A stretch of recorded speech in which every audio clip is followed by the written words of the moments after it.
بسم اللہ الرحمن الرحیم۔ انجینئر محمد علی مرزا کا کیس عدالتوں میں چل رہا ہے اور سوشل میڈیا پر اس کی بہت بحث ہو رہی ہے۔ بات یہ ہے کہ ان کا کیس تو چلا، ان کے کیس کے ضمن میں بہت سارے لوگ اپنا اپنا نقطۂ نظر پیش کر رہے ہیں اور کرنا چاہیے، ٹھیک ہے، جس کے پاس جو رائے ہے، جو دلائل ہیں وہ سامنے رکھے، ادب کے دائرے میں رہتے ہوئے اور اخلاقیات کو مد نظر رکھتے ہوئے آپ اختلاف رائے کریں، کرنا چاہیے۔ لیکن ایک دانشور صاحب جن کو غامدی کے نام سے یاد کیا جاتا ہے، وہ انجینئر کے اس مقدمے اور اسلامی نظریاتی کونسل کی جو رائے قائم ہوئی ہے اس کے بارے میں اظہار خیال کرتے ہوئے انہوں نے جو بات کی ہے وہ سن کر بندے کا دماغ جو ہے وہ کھولنے لگ جاتا ہے اور بندہ سوچتا ہے کہ یار ایسا بندہ بھی دانشور کہلانے کا حقدار ہے۔ انجینئر کے اس مقدمے کے ضمن میں جو باتیں ہو رہی ہیں، اب وہ کہہ رہے ہیں کہ 295C قانون ہی ختم کر ڈالو۔ جی سنیے، اس پر اب کم و بیش اہل علم کا اجماع ہے۔ ہم بھی چاہتے ہیں کہ وہ قانون ختم کر دیا جائے، ہم بھی چاہتے ہیں کہ وہ قانون ختم کر دیا جائے، کہ وہ قانون ختم کر دیا جائے۔ قانون غلط استعمال ہو رہا ہے تو ختم کر ڈالو۔ مجھے بتائیے، کیا صرف 295C ہی غلط استعمال ہو رہا ہے؟ اور مجھے بتائیے کہ اس قانون کے تحت آج تک کتنے لوگوں کو پاکستان میں پھانسی ہوئی ہے، کتنے لوگوں کو پھانسی ہوئی ہے، بتائیے ذرا۔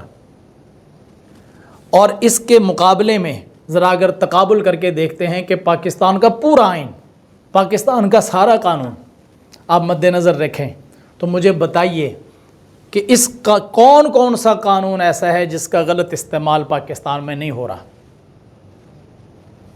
یہ ابھی آج کل جو پی ٹی آئی کے لوگ جیلوں میں سڑ رہے ہیں، آپ کا کیا خیال ہے کہ یہ سارے کے سارے ان کے مقدمات ان کے خلاف درست ہیں، سچے ہیں؟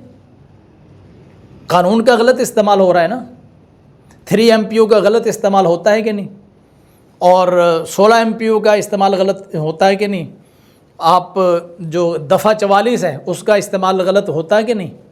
کتنے سارے قانون پاکستان میں کون سے ایسے ہیں جن کو غلط یوز نہیں کیا جاتا؟ تو پھر کیا سارا آئین ختم کر دیا جائے، 73 کا آئین جتنا تھا اس کو ختم کر دیا جائے، اس پاکستان کو جنگل بنا دیا جائے جس کا پھر جس پر جو دل چاہے چڑھ دوڑے؟ تھانے کا کتنا غلط استعمال ہوتا ہے، SHO اپنے منصب کا کتنا غلط استعمال کرتا ہے، اور اس کے پاس جو قوانین ہیں ان قوانین کو کتنا غلط یوز کیا جاتا ہے۔ کون سی بات ایسی ہے، کون سا قانون، کوئی ایک مثال تو دیں کہ جس کو غلط استعمال نہیں کیا گیا؟ لیکن آج آ کر یہ سارے دانشور اگر ان کو تکلیف ہوتی ہے تو 295C کی ہوتی ہے۔ ہم بھی چاہتے ہیں کہ وہ قانون ختم کر دیا جائے۔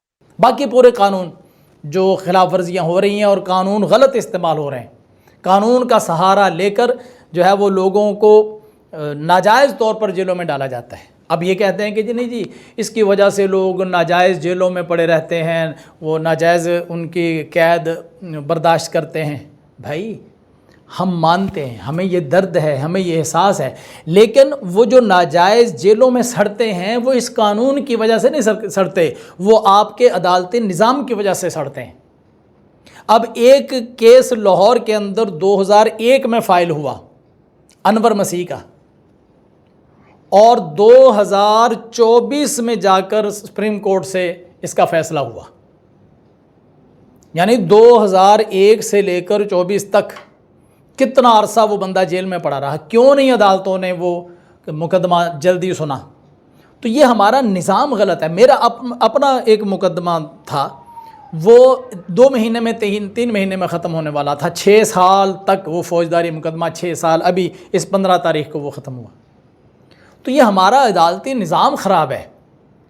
آپ مدعی گواہ کو لے کر جاتا ہے اور وہ گواہ کسی کو وہ دکان سے اٹھاتا ہے، کسی کی دفتر سے چھٹی کرواتا ہے، کوئی دہاڑی دار ہے وہ دہاڑی چھوڑ کر جاتا ہے، اور جب وہ عدالت میں پہنچتا ہے اگلا وکیل جو ہے وہ تاریخ لے لیتا ہے، یہ سارے گواہوں کو واپس لے جاتا ہے۔ 1 دن کی چھٹی ہوگی ان کی، 3 دن کی اگر پیشی پڑی ہے تو 3 دن کے بعد پھر وہ گواہ لے کر جائیں۔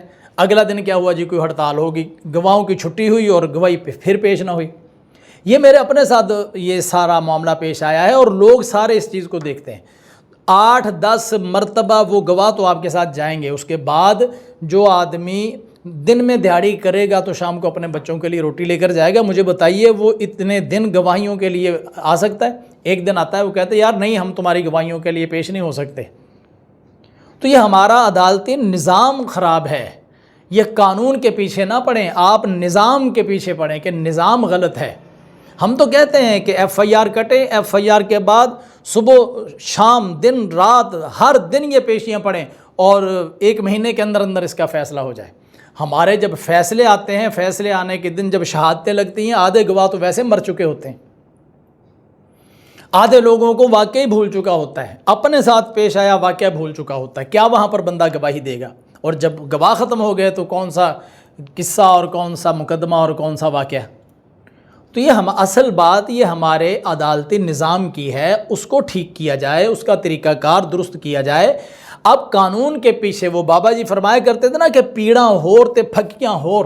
ہم بھی چاہتے ہیں کہ وہ قانون ختم کر دیا جائے، کہ وہ قانون ختم کر دیا جائے. تو یہ پیڑاں ہو رہے ہیں، ہمیں سمجھ آتی ہیں وہ پیڑیں کون سی ہیں. صرف ایک 295C ہی رہ گیا ہے جس کا غلط استعمال ہوتا ہے، اور تو سارے جتنے قانون ہیں وہ تو سبحان اللہ صاف شفاف ہیں، درست ہیں، عدالتوں کا نظام سارا اچھا ہے، ہر چیز درست ہے. اور آج آ کر یہ ایک قانون خراب ہے اور کوئی اٹھتا ہے تو کہتا ہے یہ کالا قانون ہے، کوئی کہتا ہے کہ غلط استعمال ہو رہا ہے. او بھائی یہ غلط استعمال اگر کوئی کرتا ہے تو اس کا طریقہ کار آپ وضع کہہ رہے ہیں نا، یہ صرف ایک غلط استعمال نہیں نہ ہوتا، پورا قانون پورا آئین آپ کا غلط استعمال ہو رہا ہے. تو اس آئین کو جو لوگ ہاتھ میں لیتے ہیں اور اس کو غلط استعمال کرتے ہیں تو اس کا کیا بنے گا؟ تو اس لیے یہ صرف ایک شق کو، پورے قانون کی ایک شق کو، اور وہ جو ہے بھی رسول پاک صلی اللہ علیہ وسلم کی ادب اور آقا کے احترام کے متعلق، تو صرف اس ایک کو فوکس نہ کریں، بلکہ ایک بات کرنی ہے تو پھر پورے اوورال قانون کی کریں اور عدالتی نظام کی کریں. جو میرا موقف تھا، جو میری رائے تھی، وہ میں نے دیانتداری کے ساتھ آپ کے ساتھ شیئر کی ہے. ہو سکتا ہے آپ کی رائے، آپ کا نظریہ اور آپ کا موقف مجھ سے مختلف ہو. جیسا بھی ہے آپ کومنٹس میں لکھیے، لیکن ذرا تہذیب کے دائرے میں رہتے ہوئے. ملتے ہیں اگلی ویڈیو میں، تب تک کے لیے اجازت. اللہ حافظ. السلام علیکم ورحمۃ اللہ.